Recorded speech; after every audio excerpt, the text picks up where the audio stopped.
Assalamualaikum Mas Bro, ya kembali lagi nih kita ini di Fajar Daily. Dan kali ini kita bahas tentang buka cabang bro. Jadi kita akan ngasih share info sesuai dengan pengalaman kita aja. Di sini ada yang nanya, saya dan suami usaha elektronik ya, terus mau buka cabang, kira-kira gimana gitu ya. Kita jawab sesuai dengan kemampuan kita Mas Bro, sesuai dengan pengalaman aja. Ya kita bagi jadi dua part ya. Ini part pertama dulu. Jadi ya persiapan untuk membuka cabang seperti itu Mas Bro. Ini usaha apa aja, elektronik, alat listrik atau apapun kayaknya masuk ya. Oke, yang pertama Mas Bro. Yang pertama banget ya, kalau Mas Bro mau buka cabang, itu pastikan toko yang pertama, toko yang sekarang Mas Bro jalani, ini udah bener-bener jalan. Udah bener-bener jalan ya. Terus istilahnya udah semi autopilot. Semi autopilot tuh gini. Kalau toko yang baru buka biasanya Mas Bro harus ada di situ. Kalau Mas Bro nggak ada di situ, tokonya tutup. Itu berarti belum siap kalau mau buka cabang. Tapi kalau misalnya Mas Bro di situ jalan, terus suatu saat Mas Bro pergi, udah bisa jalan juga, itu udah salah satu syarat bisa untuk buka cabang di tempat lain. Karena untuk Mas Bro buka cabang di tempat lain, toko yang sekarang itu udah minimal semi autopilot. Ya, jadi Mas Bro nggak ada masih bisa buka. Itu syarat yang pertama. Kalau misalnya syarat ini belum Mas Bro penuhi, nanti Mas Bro akan kesusahan, bolak-balik kayak gosokan ya, seperti itu. Terus yang kedua, syarat yang kedua, pastikan Mas Bro itu udah bener-bener punya waktu luang. Karena untuk membuka cabang, punya toko satu, usaha satu, pengen buka cabang yang kedua, itu semuanya masih manual-manual bro. Beda kalau Mas Bro udah kayak franchise gitu, buka cabang 1, 2, 5, 6, 7, 10, itu mungkin udah ada sistemnya ya, udah ada SOP-nya. Tapi kalau mau buka cabang yang pertama, itu berat. Cabang yang pertama, nanti mungkin kalau udah yang kedua, yang ketiga, yang keempat, udah agak enak karena udah ada SOP. Kalau yang pertama tuh sama kayak merintis bro. Sama, ini kita kasih tahu aja. Pastikan Mas Bro punya waktu luang yang lebih banyak. Jadi kalau masnya belum punya waktu, atau kayak kita nih misalnya, selain jaga toko, kita masih bisnis online.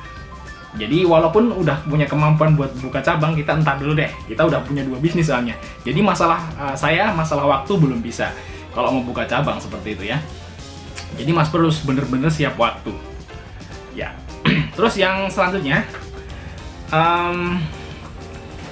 pastikan toko Mas Bro ini yang pertama ini kita tokonya dulu nih, internal toko yang pertama nih harus siap-siap bener nih.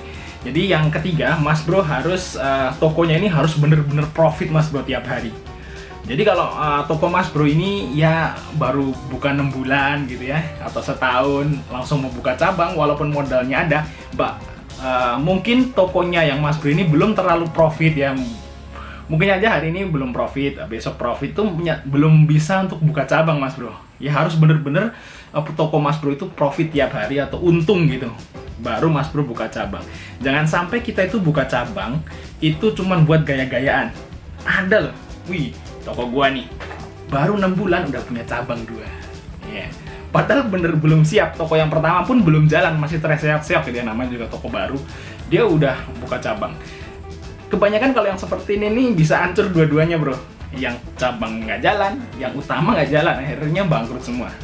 Jadi harus bener-bener yang pertama ini udah Mas Bro expert, profit seperti itu, baru Mas Bro mikirin buka cabang yang kedua. Karena buka cabang yang kedua itu kita udah ngomong tadi, itu kayak merintis baru, mencoba hal yang baru. Beda lagi kalau udah cabang 3, 4, 5, nah, itu udah beda lagi.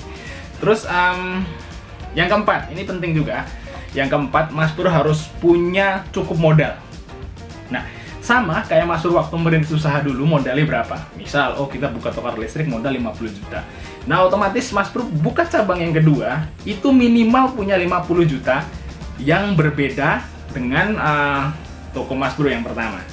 Seperti itu ya, jadi jangan sampai, ini duit muter nih. Duit muter ya, banyak kelihatannya, tapi duit muter di toko yang pertama, tiba-tiba buka cabang. Di sana perlu stok yang sama juga kan? Perlu stok yang sama juga. Akhirnya pakai duit berjalan di sini macet, nggak bisa bayar supplier, nggak bisa bayar sales, malah bingung nantinya. Jadinya malah bisa hancur dua-duanya juga. Pastikan modalnya Mas Bro itu udah double kalau mau buka cabang. Oke, terus yang selanjutnya, ini sangat penting juga yang kelima Mas Bro. Pastikan Mas Bro udah punya orang kepercayaan. Nah, istilahnya wakil atau tangan kanan seperti itu. Karena Mas Bro kan pertama buka toko sendiri, jaga sendiri kan seperti itu ya, namanya juga masih tradisional gitu kayak kita ya, rata-rata seperti itu ya. Nah, buka toko sendiri, jaga sendiri, kan mau buka cabang harusnya Mas Bro udah punya wakil. Jadi gini, di toko yang lama ya, Mas Bro itu punya semacam kayak orang kepercayaan yang Mas Bro bisa tinggal ke toko yang kedua seperti itu, atau sebaliknya Mas Bro di toko yang lama, terus orang kepercayaannya kita taruh di toko yang baru. Biasanya orang-orang kepercayaannya adalah orang yang udah lama kerja di toko Mas Bro yang pertama, yakin banget percaya sama dia. Nah, itu nanti diserahin sama dia seperti itu dengan pertimbangan gaji yang lain tentunya, karena istilahnya dia udah semacam kayak manajer gitu Mas Bro. Jadi jangan sampai kita itu buka cabang itu yang mikirin kita semua. Mumet bro, mumet. Mikirin satu toko aja mumet, apalagi mikir 2-3 toko. Jadi tetap harus, memang kayaknya kalau di Indomaret tuh ada kepala toko seperti itu ya, udah ada seperti itu. Jadi Mas Bro itu istilahnya nggak 100% mengontrol toko itu.